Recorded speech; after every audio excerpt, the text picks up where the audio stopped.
Hello friends, ज्योतिष ज्ञानमाला channel में आपका बहुत बहुत स्वागत है।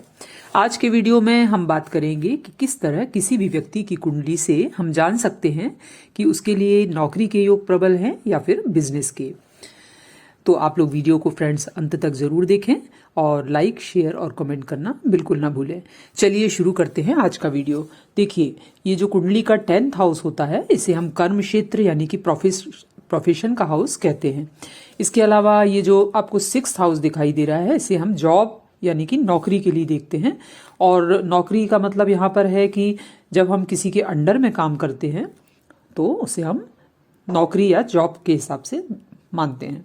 और कुंडली का जो ये 7th हाउस है वो बिजनेस और पार्टनरशिप के लिए देखा जाता है। इसके अलावा कुंडली का जो 2nd हाउस है वो और 11th हाउस, ये दोनों ही हाउस 2nd और 11th हाउस जो है वो धन भाव कहलाते हैं। इसमें भी ये जो 11th हाउस है ये हमारी इनकम को दर्शाता है यानी कि आय को दर्शाता है, जबकि जो ये 2nd हाउस है ये हमारी जमा पूंजी यानी कि डिपॉजिट मनी और बैंक बैलेंस को दर्शाता है।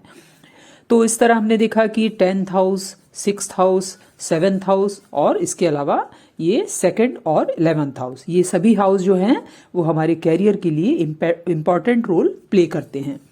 इसके अलावा कुंडली का जो ये 3rd हाउस होता है जो कि साहस, पराक्रम और मेहनत का भाव कहलाता है, इसे भी कैरियर के लिए देखा जाता है। स्पेशली यदि व्यक्ति मान लीजिए बिजनेस करना चाहता है तो 3rd हाउस का स्ट्रांग होना काफ़ी आवश्यक होता है, क्योंकि बिजनेस के लिए उसे स्वयं के डिसीजन लेने पड़ते हैं, मेहनत की ज़रूरत ज़्यादा लगती है और इसके अलावा बिजनेस में उसे कई बार रिस्क भी लेनी पड़ती हैं। तो ये सारी जो फैक्टर्स हैं ये 3rd हाउस से दिखते हैं, इसलिए यहाँ पर 3rd हाउस अगर स्ट्रांग होगा तो बिजनेस के लिए वो सपोर्ट करता है।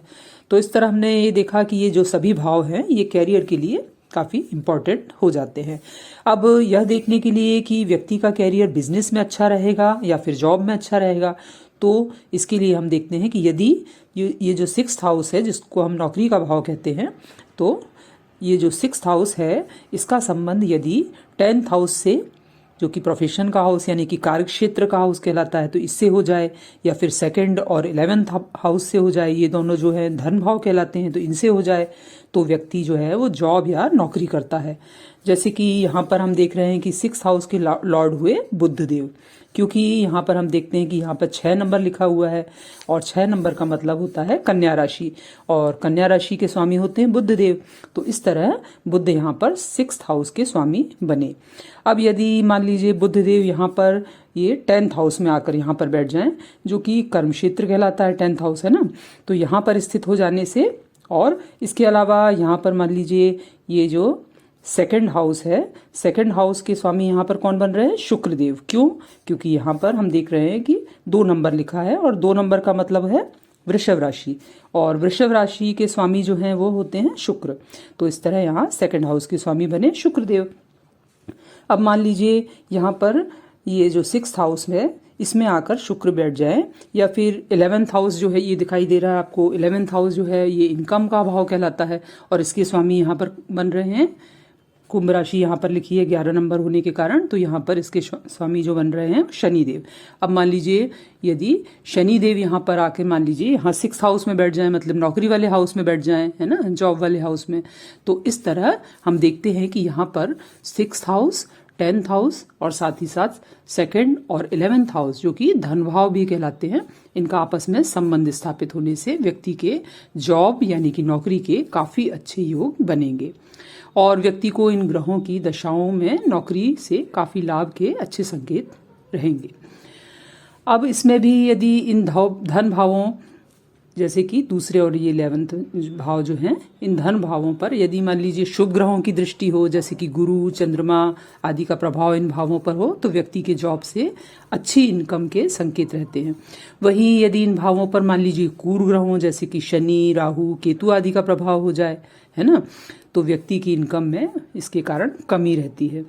और उसे उसकी जो मेहनत के मुकाबले कम सैलरी ही मिलती है। और इसी तरह यदि यहाँ पर मान लीजिए 10th हाउस है, जो कि हम कर्म क्षेत्र जानते हैं कि ये 10th हाउस को हम कर्म क्षेत्र कहते हैं, तो यदि ये स्ट्रॉन्ग पोजीशन में हो, यानी कि यहाँ जो 10th हाउस के स्वामी हैं, जो कि हम देख रहे हैं यहाँ पर मकर राशि, 10 नंबर लिखने से मकर राशि है, तो यहाँ पर हम देखते हैं कि शनि देव ही इस प्रोफेशन हाउस के यानी कि 10th हाउस के भी स्वामी बन रहे हैं। तो शनि यहाँ पर मान लीजिए स्वराशि में, यानी कि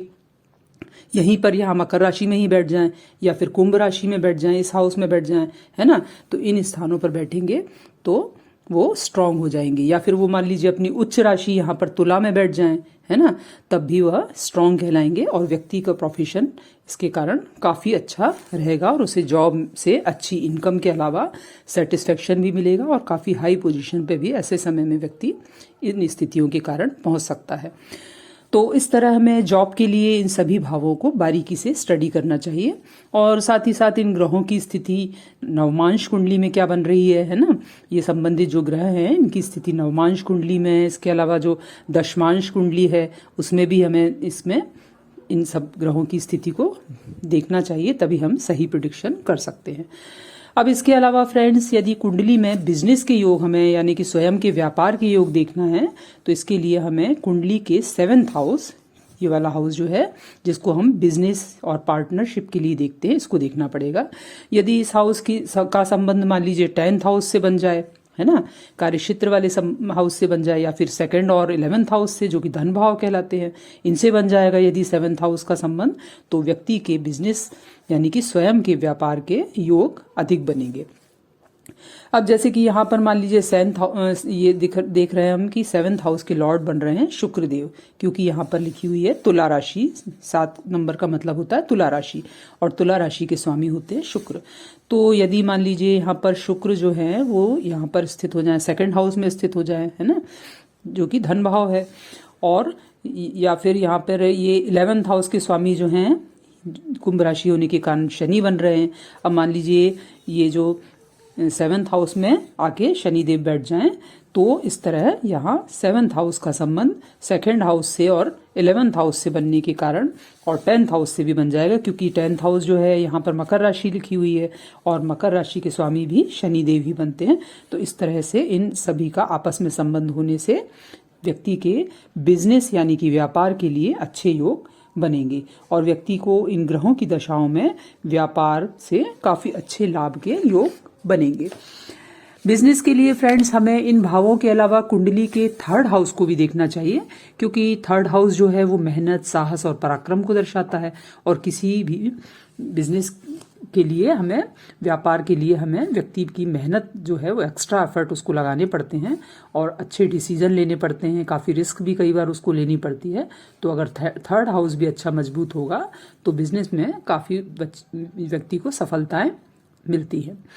3rd हाउस चूंकि उपचय भाव भी कहलाता है ना, और यहाँ पर हम जानते हैं कि ये 3rd हाउस जो है उपचय भाव होने के कारण यहाँ पर मंगल, शनि जैसे क्रूर ग्रह जो होते हैं यहाँ पर ये अच्छे रिजल्ट्स देते हैं। और यदि इस हाउस को स्ट्रॉन्ग मतलब बनाते हैं अगर यहाँ पर क्रूर ग्रह बैठे, तो वहीं यदि मान लीजिए यहाँ पर चंद्रमा, गुरु जैसे शुभ ग्रह बैठ जाए, है ना, तो सौम्य ग्रह बैठ जाए, तो ये 3rd हाउस जो है वो इतने अच्छे रिजल्ट्स नहीं दे पाता है। बिजनेस पॉइंट ऑफ व्यू से हमें 2nd हाउस जो कि डिपॉजिट मनी का हाउस होता है उसको भी देखना पड़ता है, क्योंकि इसी से हम बैंक बैलेंस भी देखते हैं, है ना, तो इसे हमें बारीकी से देखना चाहिए, क्योंकि बिजनेस को सुचारू रूप से चलाने के लिए व्यक्ति के पास धन का होना भी अति आवश्यक है। तो अगर ये हाउस 2nd हाउस स्ट्रांग होगा तो व्यक्ति का बिजनेस जो है वो काफ़ी अच्छा रहता है। इसके अलावा फ्रेंड्स ग्रहों में भी हमें देखना चाहिए, क्योंकि बुध ग्रह जो होता है वो व्यापार का कारक माना जाता है, और यदि बुध की स्थिति मान लीजिए कुंडली में स्ट्रांग है ना, और वो मान लीजिए भद्र योग बना रहा है, यानी कि वह अपनी स्वराशि में या उच्च की राशि में बैठकर केंद्र या त्रिकोण में स्थित हो जाए तो भद्र योग बनता है, हम जानते हैं। या फिर वह मान लीजिए इनमें यहाँ पर कहीं पर भी केंद्र भाव जो होते हैं 1ला, 4था, 7वां और 10वां, इन भावों में, या 1ला, 5वां और 9वां, यहाँ पर कहीं भी मान लीजिए बुध बैठ जाएगा तो बुध जो है वो स्ट्रांग हो जाएगा और इसके कारण व्यक्ति के बिजनेस यानी कि स्वयं के व्यापार के अच्छे योग वो बनाएगा। इसी तरह शनि को हम नौकरी का कारक मानते हैं, है ना। तो यदि शनि कुंडली में स्ट्रांग पोजीशन में हुआ और स्ट्रांग पोजीशन में 10th हाउस में, 6th हाउस में, या फिर वो लग्न में स्थित हो जाए, तो ऐसी स्थिति में व्यक्ति के जॉब यानी कि नौकरी के योग ज़्यादा बनते हैं। इसके अलावा फ्रेंड्स, हमें इन सभी ग्रहों की स्थिति नवमांश कुंडली में और दशमांश कुंडली में भी ज़रूर देखना चाहिए, और जो भी संबंधित ग्रह हैं इनकी डिग्रियां भी देखनी चाहिए, और ये भी देखना चाहिए कि कहीं ये ग्रह सूर्य के साथ अस्त स्थिति में तो नहीं है। और ये सभी बातों का अगर हम ध्यान रखेंगे तो हम प्रिडिक्शन सही तरीके से कर पाएंगे। तो फ्रेंड्स, ये तो थी कुछ जानकारी कुंडली में जॉब या बिजनेस से रिलेटेड। कमेंट करके ये ज़रूर बताएं कि आपकी कुंडली में किस तरह के योग बन रहे हैं। फ्रेंड्स, वीडियो को लाइक एंड शेयर करना बिल्कुल ना भूलें, और चैनल को ज्योतिष, हस्तरेखा और वास्तु से संबंधित जानकारियों के लिए सब्सक्राइब जरूर करें। Thank you so much.